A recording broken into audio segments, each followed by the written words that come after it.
Olá, eu sou o Alessandro, esse é mais um episódio do Maldito Politicagem. Estou acompanhado do elegantíssimo Luiz Domingos. Tudo bem, Luiz? Olá, Alê, saudações a todos. Então, o episódio de hoje, ele é uma comemoração, na verdade, do Dia do Rock, comemorado no Brasil no dia 13 de julho, né, Luiz? É um tema que gerou muitas dificuldades nossas para conseguir dialogar com a sociologia e com a ciência política. A gente espera que vocês gostem do resultado. Então, antes de começar, vamos para a nossa campanha de financiamento coletivo, que é, se você quiser ajudar o projeto para nós aprimorarmos a parte técnica, você pode entrar no apoia.se/maldita politicagem e jogar lá um caraminguá pra gente, começando de R$5 até a vontade e a generosidade de cada um, mas isso é muito importante para a gente aprimorar o trabalho que a gente vem desenvolvendo. Então, já que dia 13 de julho é o Dia Nacional do Rock, nós decidimos, depois de muita discussão, fazer um episódio sobre algumas questões relacionadas ao rock e aproveitar para dizer que nós já tivemos outros episódios sobre temas musicais, né? Tem o primeiro que foi sobre o samba com a Jai, depois o movimento Mangue Beat, depois o sertanejo e agora o rock, demonstrando que o Maldita Politicagem tem um ecletismo praticamente pornográfico, né? Então hoje a gente vai tratar de algumas questões, os ecos políticos do rock. Começa, Alessandro. Para a gente iniciar dando uma imagem, né, do que se trata, o significado social do rock, a complexidade desse gênero musical no ponto de vista da representação cultural que ele tem, eu trago o exemplo da calça jeans, Luiz. Você gosta de calça jeans? De vez em quando. Calça jeans. A calça jeans era um símbolo dos trabalhadores, né?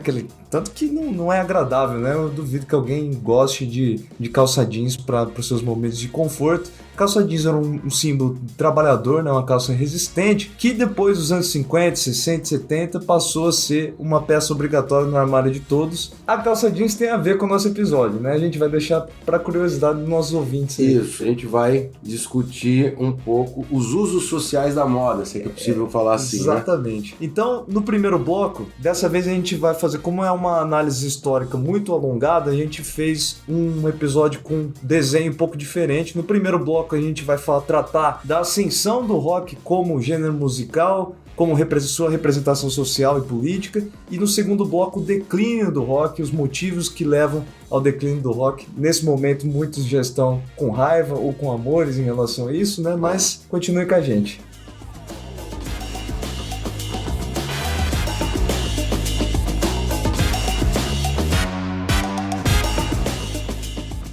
Bom, então eu disse no bloco de abertura que o dia 13 de julho é o Dia Nacional do Rock, mas já tomei uma correção aqui, que ele é o Dia Mundial do Rock, que é comemorado só no Brasil. Ele é o Dia Mundial do Rock comemorado só no Brasil, é isso. Por quê? É isso. Porque no Live Aid de 85, o Phil Collins, você gosta do Phil Collins? Gosto. O Phil Collins pediu para que aquele dia que era tão memorável, tão especial, fosse comemorado como o Dia Mundial do Rock. Entendi. Só que esse pedido do Phil Collins só foi atendido pelos brasileiros, né? Então as rádios brasileiras, a partir de 85, então, sempre lembraram da data e sempre falaram da data do dia 13 de julho, que passou a ser cada vez mais consolidada, né? A gente se tornou o Dia Mundial do Rock no Brasil. Nós temos uma série de festivais que comemoram essa data, mas não há relatos sobre o dia 13 de julho em outro lugar. E nós aqui, nesse projeto, vamos fazer um episódio sobre um estilo que está em declínio, para ver se a gente pega carona na popularidade das pessoas que ainda gostam de rock, é mais ou menos isso. É, mais ou menos isso. Por que está em declínio no Brasil? No Brasil tem banda de rock hoje? Tem banda de rock, inclusive aqui de Curitiba, uma banda de rock local, né, atingiu o topo das paradas brasileiras recentemente, a Corda Pedrinho da banda Jovem Dionísio, né, que é curitibana inclusive. Mas se a gente olha para os topos das paradas do Spotify, da Billboard nos Estados Unidos ou dos charts britânicos, a gente vai ver que existe muito pouco o número, né? Muito reduzido o número de sucessos do rock, de bandas de rock que conseguem alcançar alguma coisa. E quando alcançam, eu estava verificando ontem de noite, Metallica, por exemplo, era a banda que tinha entre o top 50, por algum motivo comemorativo do Metallica, etc. Uma música antiga do Metallica chegou no topo das paradas ontem. Mas não existe nada novo, né? Pouca coisa nova, certo, né? Você lembra, nos anos 90 provavelmente nós teríamos uma série de coisas, né? Tinha o Pearl Jam bastante, né? Nirvana, Smashing Pumpkins, Oasis, né? Uma série de bandas que preencheriam esses cards, né?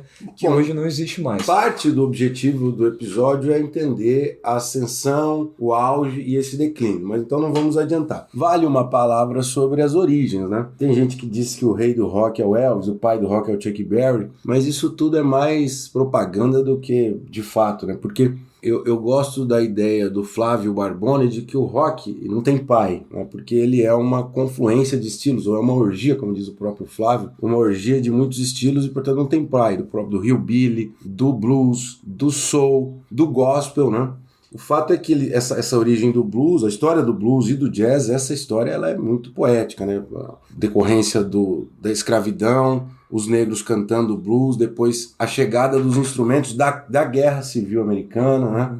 E a influência das melodias religiosas da Igreja Batista, tudo isso vai formar esses estilos e que eles estão à base subterrânea do rock, né? Então, esses estilos que são do final do século XIX, eles vão começar a gerar um movimento e um estilo novo lá nos anos 40, com essas influências que eu falei, com esses primeiros músicos, Chuck Berry e assim por diante, né? E aí, o rock, no ponto de vista da sociologia, né, o principal conceito que narra, né, a experiência do rock, a ascensão do rock, é o conceito de contracultura, que a gente vai utilizar aqui para orientar a nossa discussão. Então, contracultura é um tipo de cultura que surge de grupos, né, que levantam algum tipo de conflito contra um tipo de moral dominante, né? Então, grupos jovens, principalmente a partir dos anos 50 e 60, levantaram pelo rock um tipo de comportamento que ia ao conflito, né, contra aquela forma moral tradicional de vida, principalmente valores nos Estados Unidos, na Inglaterra, né? E é a partir disso que o rock floresce, né? Através desse sentimento conflituoso. Esse é um elemento central para a gente entender. A gente aqui está utilizando o trabalho do John Milton Winger, que é um sociólogo criador desse conceito de contracultura, né? Em termos históricos, a contracultura deve ser entendida como um florescimento que está localizado historicamente ali depois do final da Segunda Guerra Mundial, né? Então, os anos 40 é a década que acaba a Segunda Guerra Mundial, e os anos 50 é uma década de conformidade, segundo os autores, né? Uma década que já existia uma recuperação da Segunda Guerra Mundial no ponto de vista econômico, social, reconstrução dos países com uma estratégia neo-keynesiana, nesse mundo novo que surgia, né? A população desses países, vai dizer o Hobsbawm, né? A população desses países desenvolvidos experimentava algo que nunca tinha experimentado. Era um mundo agora mais urbano, um mundo que as mulheres não estavam mais presas dentro de casa, que a família estava em modificação. E os jovens que surgem nesse contexto trazem uma revolta contra o estilo de vida anterior, passado. Com essa conformidade. Mas o Hobsbawm, que você mencionou, ele fala muito desse turning point da década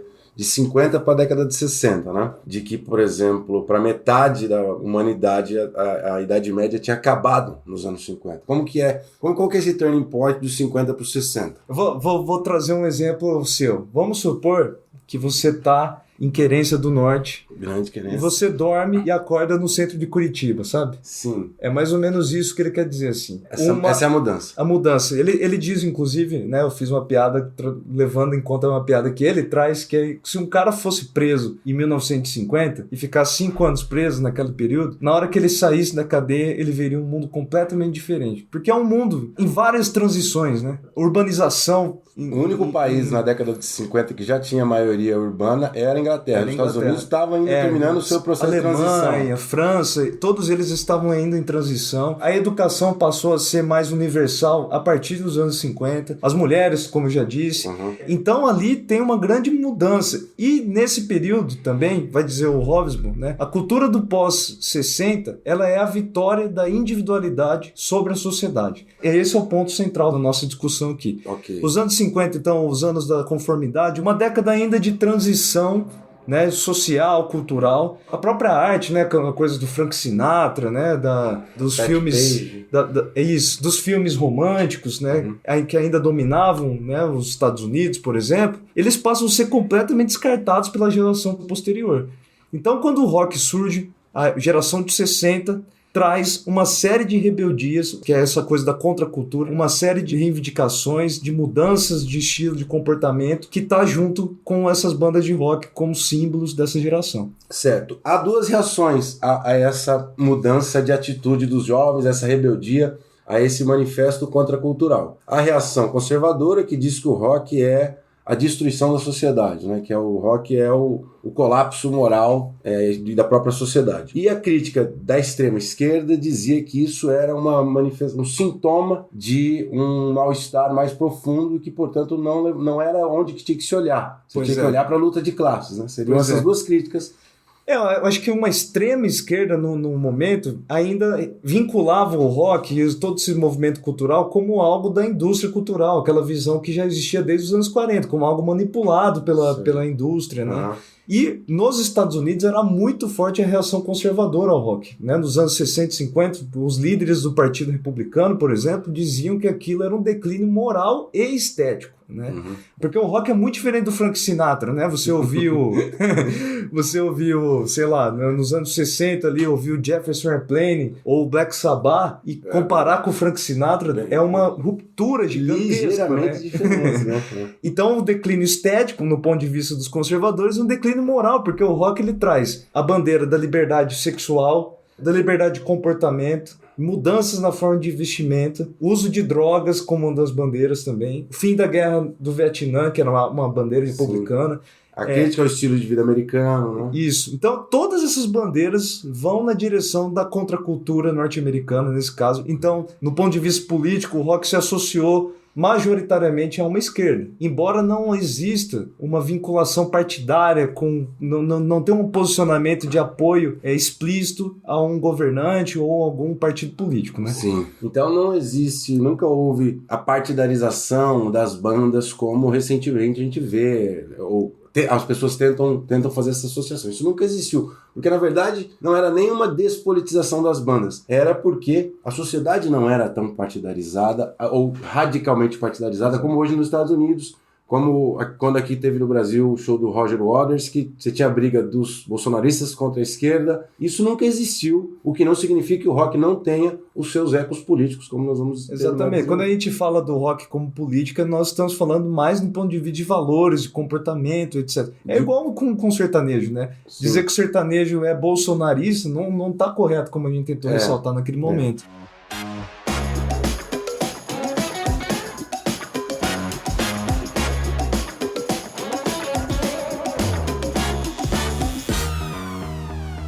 Então, se a década de 50, sendo a década da reconstrução, da reorganização, ela gerou aumento da urbanização, conformidade e uma certa monotonia. Isso, o rock já vinha se desenvolvendo, mas vai ser na década seguinte que ele se transforma de fato numa espécie de manifesto, de mantra da rebeldia contra os valores da família, por parte dos filhos, contra os valores das mulheres em relação aos homens. Tudo isso passa a permear essa narrativa, essa atitude, melhor dizendo, e esse estilo do rock em relação a toda a sociedade, que é isso que você deu o nome de contracultura. Como que a história do jeans entra nesse negócio, pelo amor de Deus? O Hobsbawm vai dizer que até os anos 50 existia uma tendência nos países envolvidos das pessoas da classe média alta, tentarem se vestir igual à classe alta, né? Copiarem símbolos da classe alta. A juventude dos anos 50 e 60, porque o rock é um movimento da juventude, um movimento de contracultura mobilizado pela juventude, não por velhos, né? Essa juventude, ela encarava essa coisa, aquele lema de que o seu pai sabe o que é melhor para você, sabe? Essa juventude odiava esse lema. Né? Então isso está expresso, por exemplo, na música My Generation The Who, que vai dizer, né, eu espero morrer antes de ficar velho, né? Então essa coisa esse lema resultou numa inversão de valores. Então o que os jovens começaram a fazer a partir de 50, 60, a partir principalmente de 60, né, foi comprar calça jeans, né? Que era roupa de operário. As mulheres, por exemplo, na França, na década de 60, foi a primeira vez que as mulheres compraram mais calça do que saia.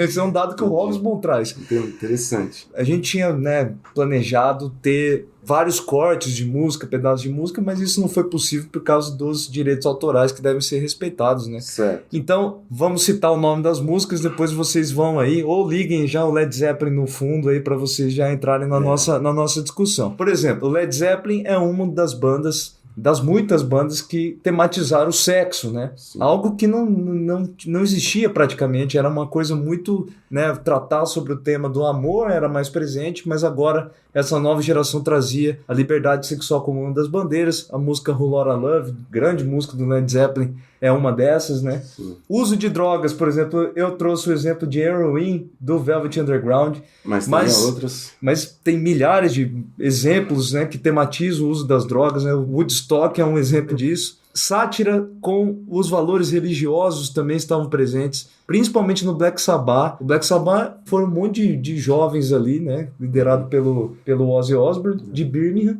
que tematizaram filmes de terror, né? Eles foram inspirados por filmes de terror, por essa coisa do mundo obscuro, né? Do satanismo, etc. Mas isso era uma sátira, uma Inglaterra puritana, né? Sim. Então a música Nib, por exemplo, é uma das que trazem como se fosse assim, ó, todos os seus prazeres são dados por Satã, assim, né? Pegue minha mão e você virá comigo aqui nessa viagem louca. E também existia, né, diversas outras críticas, como a crítica contra a guerra do Vietnã nos Estados Unidos. Nos anos 70, os Sex Pistols satirizavam o poder real britânico da rainha, né? Com God Save the Queen, né? Uma música também fez muito sucesso. E uma coisa de niilismo também começa a permear algumas bandas. The Doors, né? Depois o metal, eles têm uma coisa assim de que o mundo é um lugar sem sentido. Não tem muito um pouco isso também? Que o mundo deveria ser modificado, né? Por exemplo, a meritocracia, né? Eu gosto muito de um exemplo que não foi racional. O Ramones se torna um símbolo porque o Ramones são 4 meninas de Nova York que não tem talento nenhum pra música, né? Que faziam um esforço danado para tocar aquelas músicas de 3 acordes e que se torna um símbolo nacional, até um símbolo mundial. Até hoje, um monte de gente usando camiseta do Ramones. Sim. Mas por que o Ramones se torna tão importante, né? A questão que fica tão emblemática. Porque é quase como se fosse uma sátira à meritocracia, né? Você pode ser o Pink Floyd, tocar pra caramba, música de 20 minutos, mas você pode ser bacana também tocando músicas tosquíssimas de 3 minutos. É lindo aquele Loco Live. Tinha um amigo na faculdade, o Léo, que ele falava que as 3 maiores invenções humanas eram a seleção dos 70, a ideologia alemã e o Loco Live.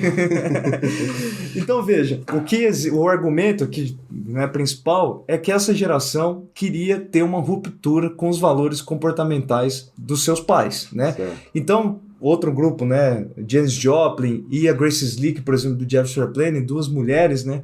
Elas lutaram muito por essa liberdade comportamental feminina, né? Foram símbolos dessa liberdade nova que estava ali nessa geração.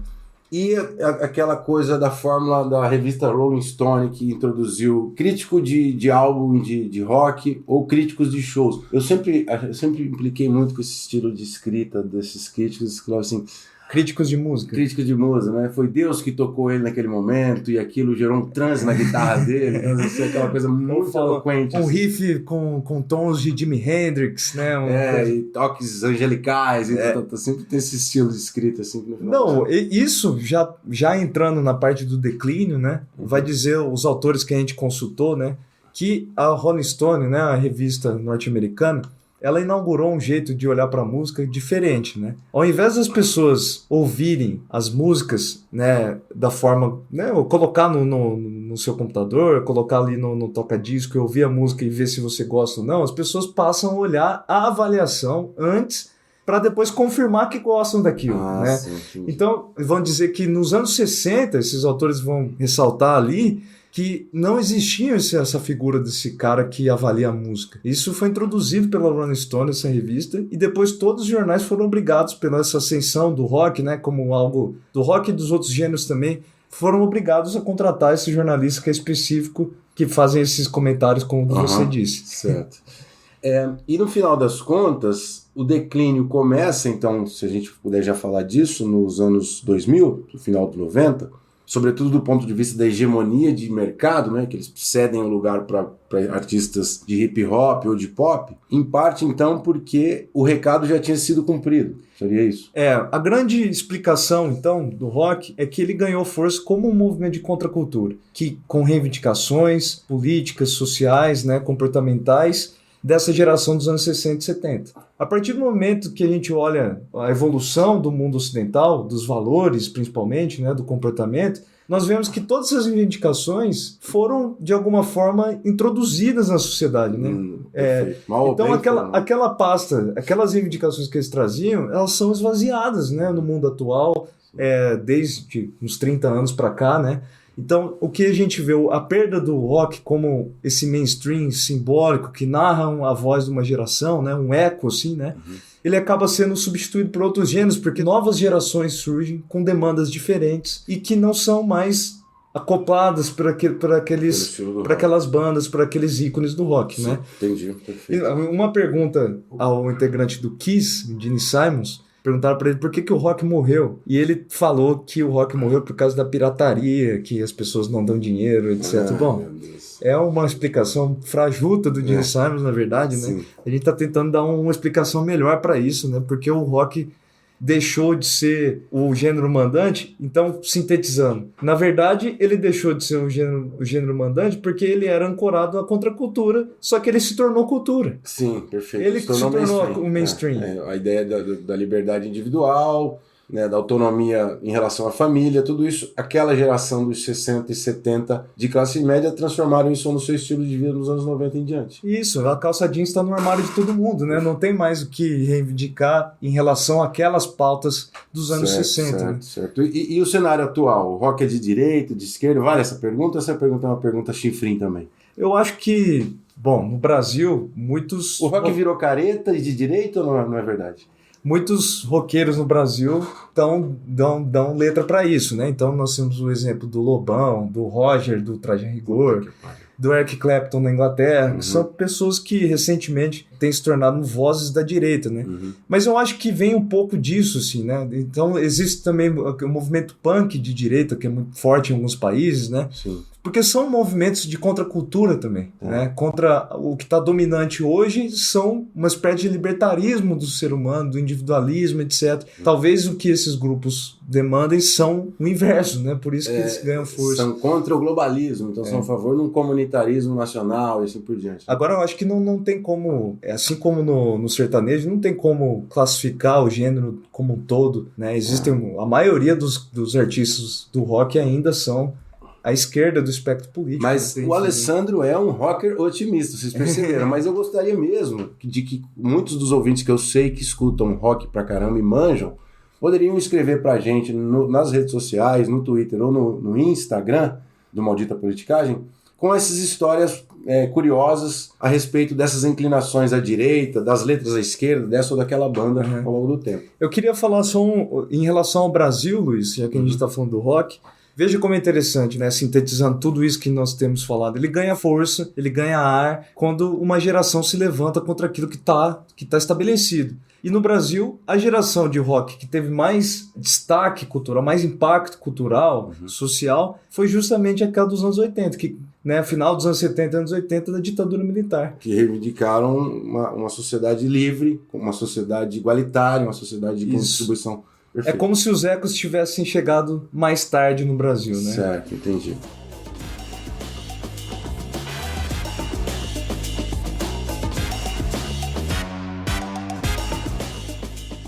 Para a gente encaminhar, então, o terceiro bloco, vale uma reflexão, porque a gente sempre faz a pergunta de quais são as condições objetivas que deram origem ou salto de massificação do rock e das suas consequências culturais. Mas também é importante entender que o rock, a partir dessas mudanças de urbanização e educação que foram mencionadas, ele também passa a ser ele próprio um fator de transformação, né? A estética do rock, ela vai mudar a realidade nesse período áureo dos anos 60 e 70. Né? Então a gente sempre tem que pensar na perna complementar, que são as consequências socioculturais, que é isso que se trata, né?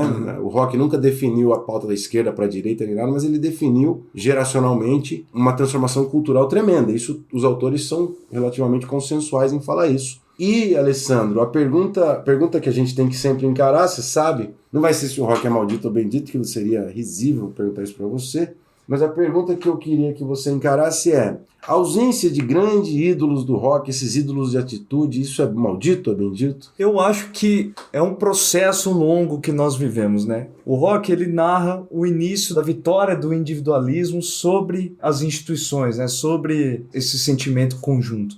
E a gente vive num contínuo disso, eu acho, né? Por que os ícones perderam, acho, um pouco dessa força? Eu acho que perderam porque agora as pessoas estão mais preocupadas em outro tipo de pauta, né? Outro tipo de interação com esses ícones. Então eu acho que é algo natural, na verdade. Eu, pessoalmente, eu gostaria de ver um grande ícone do rock novo, né? Mas eu acho que eles estão por aí. O que mudou foi a atenção do público. Na verdade, não é uma falta de novos ícones do rock como se não existisse, mas é o público que não faz mais deles ícones, né? Então qual que é a sua história maravilhosa para fechar o roteiro? Então, sobre essa coisa de comportamento de gerações do rock, né? Os nossos ouvintes vão lembrar que há uns 10, 15 anos atrás, o Cachorro Grande surgiu, né, no Rio Grande do Sul. Ficou mais ou menos famoso ali, né? E eu fui a um show do Cachorro Grande, e o Cachorro Grande, como ele era uma banda que olhava para trás no ponto de vista estético, musical, né? Eles tocavam de forma muito parecida com bandas antigas, né? Então, no show do Cachorro Grande lotado, tinha gente jovem, de 18 anos, e tinha gente de 45 anos. E ali eu vi uma coisa muito engraçada, um conflito de gerações que me explicou muito porque o rock ele perdeu um pouco da narrativa dos jovens atuais, né? Os jovens atuais que estão na deles, né? Eles gostam de ficar ali tranquilos, ali vivendo a vida cada um, a vida individual de cada um deles, né? Os roqueiros antigos chegaram ali, saíram, acho que fazia 2 meses que não saíram de casa, tudo com filho já, chegaram em grupos grandes, tudo bêbado já, caindo no chão. A hora que começou a tocar a música, os caras começaram a pular, jogar cadeira, aquela coisa de roqueiro mesmo, né? Que os caras estavam resgatando um jeito... Roqueiro? Como eles estavam resgatando algo que eles não viviam há anos, talvez, né? Certo. E começaram a irritar os jovens, porque os jovens estavam ali no canto, né, do lado do palco, e começaram a olhar para eles e falaram: pô, que porcaria é essa? Os caras estão fedendo, pulando aqui, pisando no pé da minha namorada e tal. E eu vi um conflito geracional muito grande, inclusive drogas, né, o uso de drogas por parte dos mais velhos. Mas, cara, é muito diferente a relação com tudo, com o show, o comportamento, etc. E você tem alguma historinha, não?